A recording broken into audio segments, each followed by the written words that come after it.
Hi, dear listeners. It's great to see you here. To our new listeners, welcome. In this season's podcast, we've been reading The Old Man in the Corner. We've included a link to the playlist in the description where you can find the other episodes. Now we're about to dive into Chapter 24. Let's get started. Chapter 24, An Unparalleled Outrage. Do you care for the seaside? Asked the man in the corner when he had finished his lunch. I don't mean the seaside at Ostend or Trouville, but honest English seaside with nigger minstrels, 3-shilling excursionists, and dirty, expensive furnished apartments, where they charge you a shilling for lighting the hall gas on Sundays and 6pence on other evenings. Do you care for that? I prefer the country. Perhaps it is preferable. Personally, I only liked one of our English seaside resorts once, and that was for a week, when Edward Skinner was up before the magistrate, charged with what was known as the Brighton outrage. I don't know if you remember the memorable day in Brighton, memorable for that elegant town, which deals more in amusements than mysteries, when Mr. Francis Morton, one of its most noted residents, disappeared. Yes, disappeared as completely as any vanishing lady in a music hall. He was wealthy, had a fine house, servants, a wife and children, and he disappeared. There was no getting away from that. Mr. Francis Morton lived with his wife in one of the large houses in Sussex Square at the Kemp Town end of Brighton. Mrs. Morton was well known for her Americanisms, her swagger dinner parties, and beautiful Paris gowns. She was the daughter of one of the many American millionaires. I think her father was a Chicago pork butcher, who conveniently provide wealthy wives for English gentlemen, and she had married Mr. Francis Morton a few years ago and brought him her $250,000, for no other reason but that she fell in love with him. He was neither good-looking nor distinguished.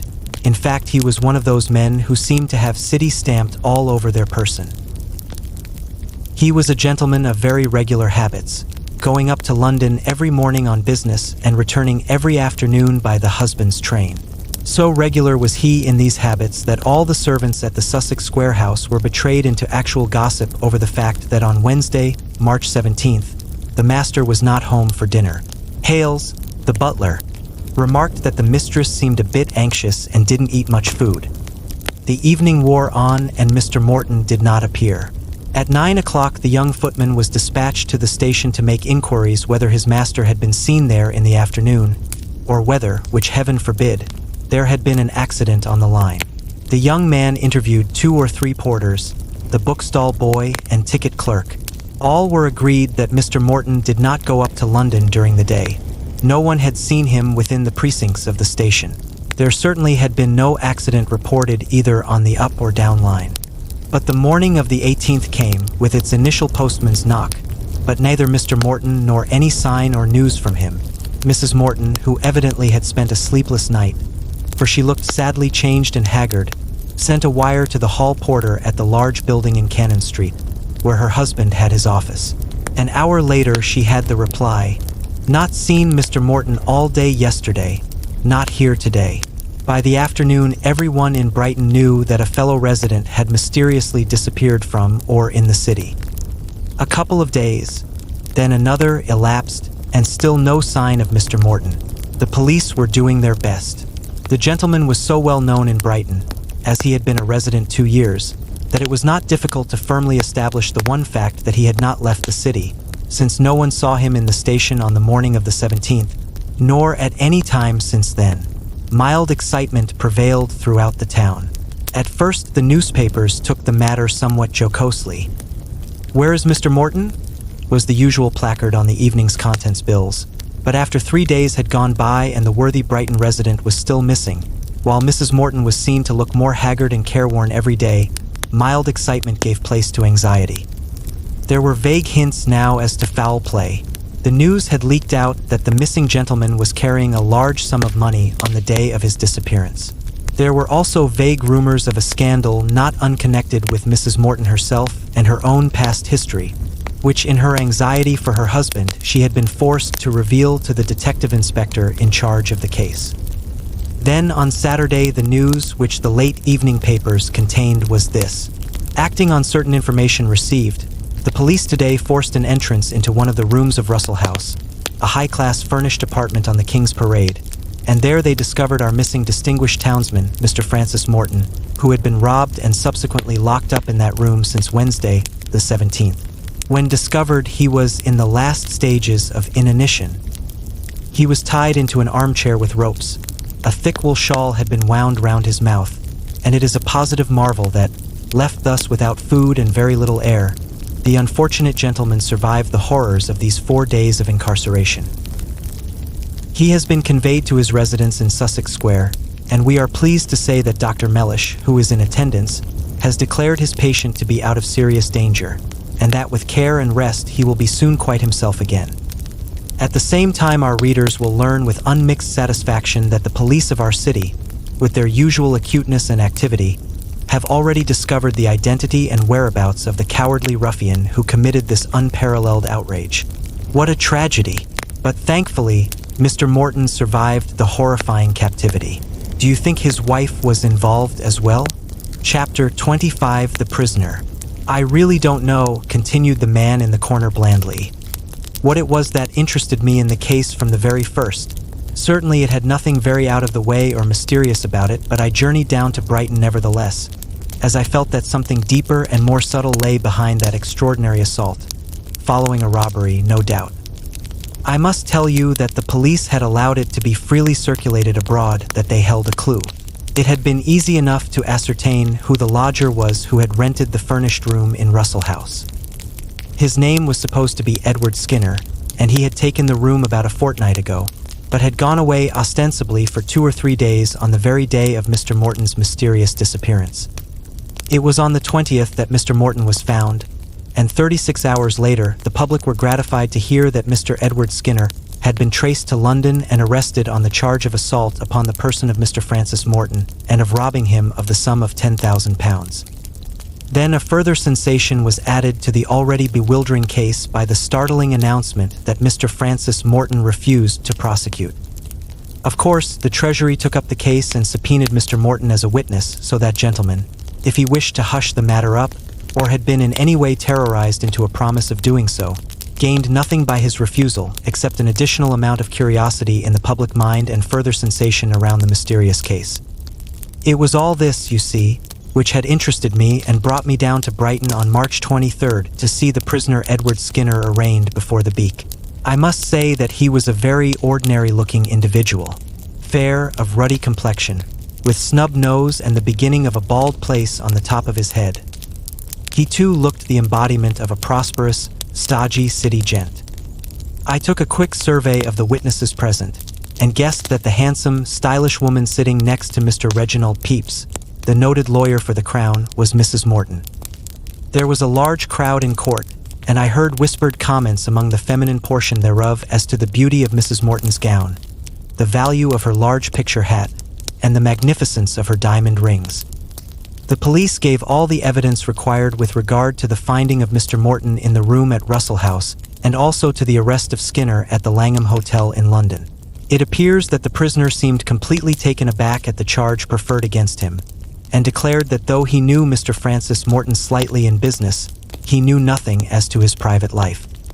Prisoner stated, continued Inspector Buckle, that he was not even aware Mr. Morton lived in Brighton, but I have evidence here, which I will place before your honor, to prove that the prisoner was seen in the company of Mr. Morton at 9:30 o'clock on the morning of the assault. Cross-examined by Mr. Matthew Quiller, the detective inspector admitted that prisoner merely said that he did not know that Mr. Morton was a resident of Brighton. He never denied having met him there. The witness, or rather witnesses, referred to by the police were 2 Brighton tradesmen who knew Mr. Morton by sight and had seen him on the morning of the 17th walking with the accused. In this instance, Mr. Quiller had no question to ask of the witnesses, and it was generally understood that the prisoner did not wish to contradict their statement. Constable Hartrick told the story of the finding of the unfortunate Mr. Morton after his 4 days' incarceration. The constable had been sent round by the chief inspector after certain information given by Mrs. Chapman, the landlady of Russell House. He had found the door locked and forced it open. Mr. Morton was in an armchair, with several yards of rope wound loosely round him. He was almost unconscious, and there was a thick wool shawl tied round his mouth which must have deadened any cry or groan the poor gentleman might have uttered. But, as a matter of fact, the constable was under the impression that Mr. Morton had been either drugged or stunned in some way at first, which had left him weak and faint and prevented him from making himself heard or extricating himself from his bonds, which were very clumsily, evidently very hastily, wound round his body. The medical officer who was called in, and also Dr. Mellish who attended Mr. Morton, both said that he seemed dazed by some stupefying drug, and also, of course, terribly weak and faint with the want of food.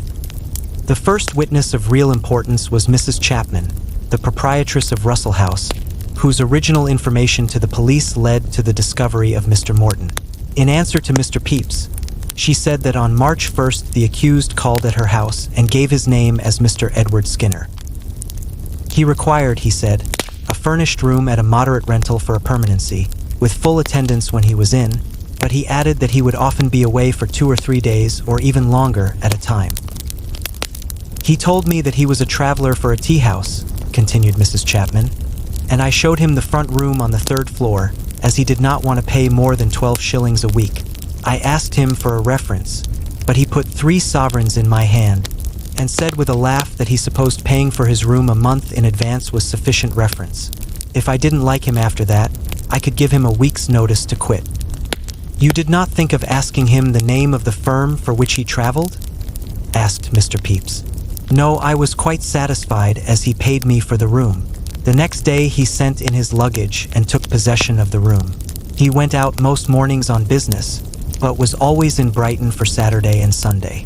On the 16th, he told me that he was going to Liverpool for a couple of days. He slept in the house that night and went off early on the 17th, taking his portmanteau with him. At what time did he leave? Asked Mr. Pepys. I couldn't say exactly, replied Mrs. Chapman with some hesitation. You see, this is the off-season here. None of my rooms are let, except the one to Mr. Skinner, and I only have 1 servant. I keep 4 during the summer, autumn, and winter season, she added with conscious pride, fearing that her former statement might prejudice the reputation of Russell House.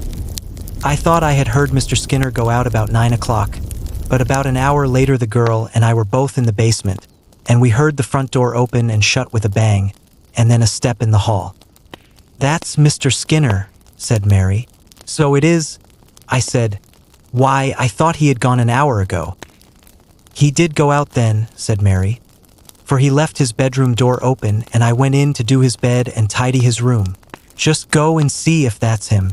Mary, I said, and Mary ran up to the hall and up the stairs, and came back to tell me that that was Mr. Skinner all right enough. He had gone straight up to his room. Mary didn't see him, but he had another gentleman with him, as she could hear them talking in Mr. Skinner's room. Then you can't tell us at what time the prisoner left the house finally? No, that I can't. I went out shopping soon after that. When I came in it was 12 o'clock. I went up to the 3rd floor and found that Mr. Skinner had locked his door and taken the key with him. As I knew Mary had already done, the room I did not trouble more about it, though I did think it strange for a gentleman to look up his room and not leave the key with me. And of course, you heard no noise of any kind in the room then? No, not that day or the next, but on the 3rd day Mary and I both thought we heard a funny sound. I said that Mr. Skinner had left his window open, and it was the blind flapping against the window pane. But when we heard that funny noise again, I put my ear to the keyhole and I thought I could hear a groan. I was very frightened and sent Mary for the police. Mrs. Chapman had nothing more of interest to say. The prisoner certainly was her lodger. She had last seen him on the evening of the 16th going up to his room with his candle. Mary the servant had much the same story to relate as her mistress. I think it was him right enough, said Mary guardedly. I didn't see him, but I went up to his landing and stopped a moment outside his door. I could hear loud voices in the room, gentlemen talking. I suppose you would not do such a thing as to listen, Mary? Queried Mr. Pepys with a smile. No, sir, said Mary with a bland smile. I didn't catch what the gentleman said, but one of them spoke so loud I thought they must be quarreling. Mr. Skinner was the only person in possession of a latchkey, I presume. No one else could have come in without ringing at the door. "Oh no, sir. That was all. So far you see the case was progressing splendidly for the Crown against the prisoner.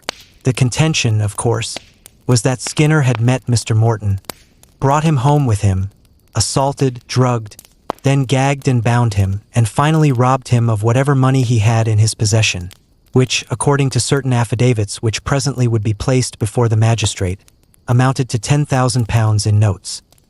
But in all this there still remained the great element of mystery for which the public and the magistrate would demand an explanation.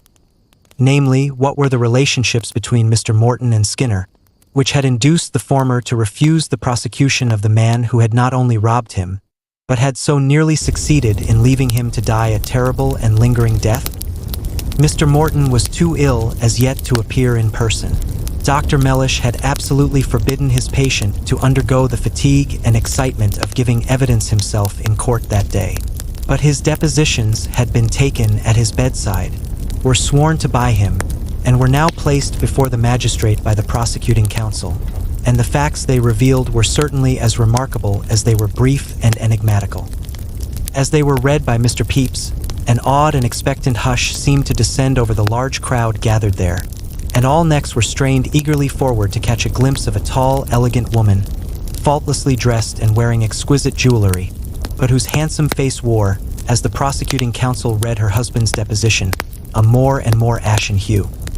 "This, Your Honor, is the statement made upon oath by Mr. Francis Morton," commenced Mr. Pepys in that loud, sonorous voice of his which sounds so impressive in a crowded and hushed court. "I was obliged, for certain reasons which I refuse to disclose, to make a payment of a large sum of money to a man whom I did not know and have never seen.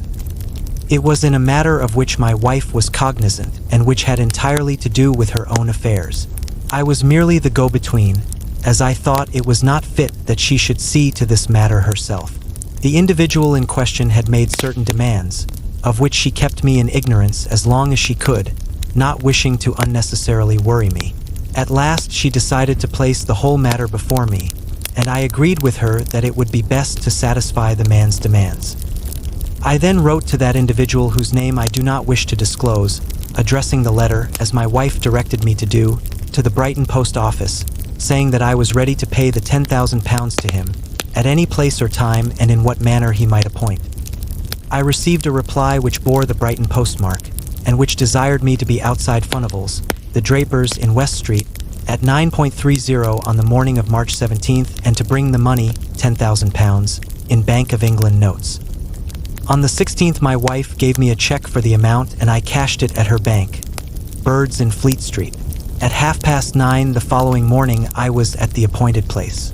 An individual wearing a grey overcoat, bowler hat, and red tie accosted me by name and requested me to walk as far as his lodgings in the King's Parade.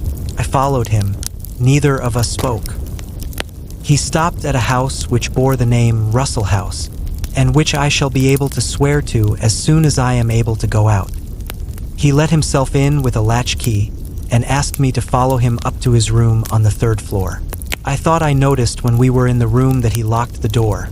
However, I had nothing of any value about me except the £10,000, which I was ready to give him. We had not exchanged the slightest word. I gave him the notes, and he folded them and put them in his pocketbook. Then I turned towards the door, and, without the slightest warning, I felt myself suddenly gripped by the shoulder, while a handkerchief was pressed to my nose and mouth. I struggled as best I could, but the handkerchief was saturated with chloroform, and I soon lost consciousness. I hazily remember the man saying to me in short, jerky sentences, spoken at intervals while I was still weakly struggling, "What a fool you must think me, my dear sir. Did you really think that I was going to let you quietly walk out of here, straight to the police station? As such dodges have been done before, I know when a man's silence has to be bought for money. Find out who he is, see where he lives, give him the money, then inform against him. No, you don't. Not this time. I am off to the continent with this £10,000, and I can get to New Haven in time for the midday boat, so you'll have to keep quiet until I am the other side of the channel, my friend. You won't be much inconvenienced. My landlady will hear your groans presently and release you, so you'll be all right. There now, drink this, that's better." He forced something bitter down my throat. Then I remember nothing more. When I regained consciousness, I was sitting in an armchair with some rope tied round me and a wool shawl round my mouth. I hadn't the strength to make the slightest effort to disentangle myself or to utter a scream. I felt terribly sick and faint. The extraordinary narrative of the victim of so daring an outrage had kept everyone in suspense. One thing was still expected to make the measure of sensation as full as it had ever been over any criminal case, and that was Mrs. Morton's evidence. She was called by the prosecuting counsel, and slowly, gracefully, she entered the witness box.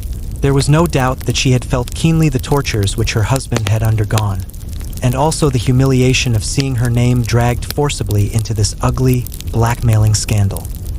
Closely questioned by Mr. Reginald Pepys, she was forced to admit that the man who blackmailed her was connected with her early life in a way which would have brought terrible disgrace upon her and upon her children.